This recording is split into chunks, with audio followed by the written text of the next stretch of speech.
Energin aamupojat. Meillä on nimittäin sinne viikoksi lukittu tuonne maanalaisen Kelluvan studioon tämmöinen spesiaali-eksperttiryhmä. He on joukko eri alojen tämmöisiä taitajia. Siellä on Kaisa Liimatainen, populaarikulttuuriasiantuntija, myöskin Jorma Orvokki, parapsykologian lisensiaatti sekä ufotutkija ja Veli-Pekka V.P. Saarikyr, ihmismielen asiantuntija ja tunteiden tulkki.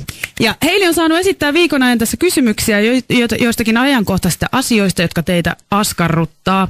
Ja niin hetken kuluttua he alkavat ratkaisemaan näitä ongelmia. Mennään nyt vähän kuuntelemaan, että mikä siellä on fiilikset siellä Kelluvassa studiossa.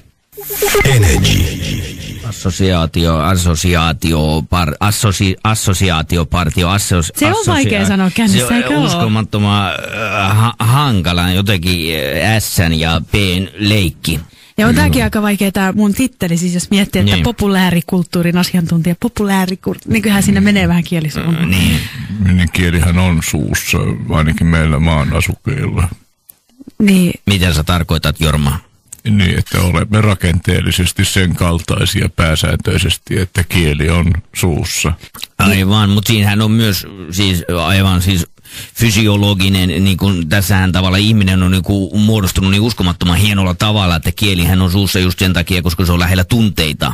Kaikilla nisäkkäillä on kieli suussa, että eihän heillä se tunne ilmene kielessä millään lailla, vai mitä sä tarkoitat VP tällä? Kyllä mä tarkoitan, että just nimenomaan tätä. Niin. Hei, täältä on nyt tullut itse asiassa sähköpostia tuolta yläkerrasta viimeinkin studiolta, niin päästään ratkaisemaan. No niin, hyvä, koska tässä on nyt tavallaan niin kuin alkaa olla mieli tyhjä. Kyllä. Ei niin, ja me olemme täällä studiossa, joo. No nyt saavat Jorma olla taas kartalla niin sanotusti. Älä ota enempää niitä bissejä nyt ennen kuin aloitetaan. Älä ota Jorma. Uuteen nousuun.